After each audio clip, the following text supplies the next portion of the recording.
ஆடு மாடும் தாரே கொஞ்சம் ஆமக்கறியும் தாரே மேட்டாங்காட்டுக்கு வாடி நாம மேய்ச்சலுக்கு போவோம். அதுக்கு அவங்க சொல்றாங்க, ஐயா நான் ஆமக்கறி தின்னேன்னு சொல்றேன். என் மாலத்தீவுல நான் ஆமக்கறி தின்னேன், நான் பன்னிக்கறி தின்னேன், மாட்டுக்கறி தின்னேன். நான் தின்னேன்னு சொல்றேன், உனக்கு எங்க வலிக்குது? ஆடு மாடு வேணாம் ஆமக்கறியும் வேணாம், படிச்சு பட்ட வாங்கி நான் பாரினுக்கு போறேன். பாரினுக்கு வாங்க, உட்கார வச்சுட்டு உங்க வாயில சோத்த திணிப்பாங்க. குப்பை இல்லணும், ஒட்டை மேய்க்கணும், பன்னி மேய்க்கணும், ஆடு மேய்க்கணும், நாய் மேய்க்கணும். வெளிநாட்டுல போய் நீங்க என்ன வேணா மேய்க்கலாம், கக்கூச கழுவலாம். உள்ளூர்ல செஞ்சா உங்களுக்கு ரொம்ப அசிங்கமா போயிடும். அதானே வெளிநாட்டுக்கு வாங்கல, ஆத்தாப்ப இல்லாம பொண்டாட்டி புள்ள இல்லாம ஒத்த குடம்ல பெட்ல இருந்துகிட்டு படுத்துக்கிறதுலாம் உங்களுக்கு நல்லா தெரியும். வெளிநாட்டுக்கு வாங்க, வந்து பாருங்க எப்படி நடக்குதுன்னு வெளிநாடு. இந்த புழுக மாறேன், உனக்கு அரிசி கப்பலும் தாரேன், ஆம ஓட்ட திருப்பி நான் படகு ஓட்ட போறேன். ஆமா, நாங்க அண்ட புழுகர்கள், நீங்க வந்து ஆகாச புழுகர்கள்.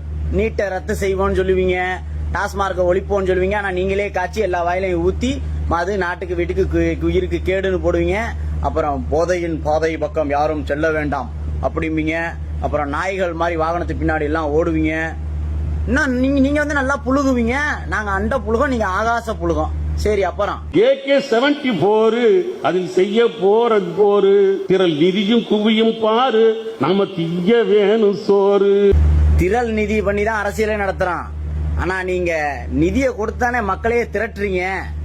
200 ரூபாய்க்கும் கோழி பிரியாணிக்கும் கோட்டுக்கும் தான் ஆளை கூட்டிட்டு வர்றீங்கன்னு புள்ளி விவரம் தெளிவா சொல்லுது. அப்புறம் பெரியார் கோட்டையை இடிக்க நீ என்ன செஞ்சு கிழிச்ச, கடப்பாருன்னு சொல்லி நீ தற்ப புல்ல எடுத்த. ஐயா, திராவிடனுக்கு ஒரு பெரியார், எங்க தமிழனுக்கு 1000 பெரியார். எங்கள் பாரதியார், கர்கன், காமராஜர், எங்கள் ஏபிஜே அப்துல் கலாம், அப்புறம் வாவு சிதம்பரம் பிள்ளை ஐயா, அப்புறம் எங்கள் வீரப்பனார், எங்கள் இம்மானுவேல் சேகரன், எங்கள் பசும்பொன் முத்துராமலிங்கன், எங்கள் ரெட்டமலை சீனிவாசன் ஆக 1000 பெரியார் எங்கள் தமிழ் மண்ணில் இருக்கிறார்கள். எப்பா எப்பா சாமி, இனி தாங்காதப்பா பூமி, ஓட்டு இருந்தா சேமி, எப்பா சீட்டு வாங்கி காமி. 200 ரூபா கூட்டம் கூட்டாம, டாடா ஏசியில ஆளை ஏத்தாம, கோட்டரும் கோழி பிரியாணியும் தராம, கூட்டணி இல்லாம தனித்து நின்னு ஒருத்தன் ஜெயிச்சு காமி.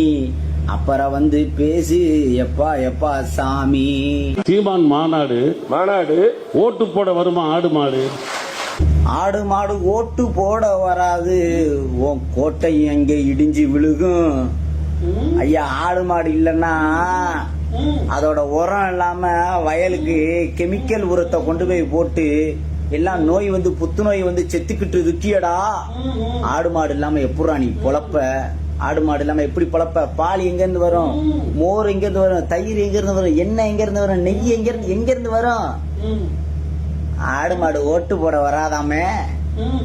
ஆட்டுக்கறி ஞாயிற்றுக்கிழமை கடையில போய் ஆட்டுக்கறி கொடுங்க, காலையில டீ குடிக்க பால் கொடுங்க, காபி போட்டு கொடுங்க, சோத்துல நெய்ய ஊத்தி கொடுங்க, அப்படியே தட்டுல பியல்லி வை. இதில் பாட்டு ஒரு கேடு. ஆசை வாங்கிட்டு தைய தக்கன ஆடு. ஐயாவோட கவிதை ரொம்ப ரொம்ப அருமை. நீங்க உங்க ஆட்சி தொடர்ந்தா ஏழைகளுக்கு வறுமை.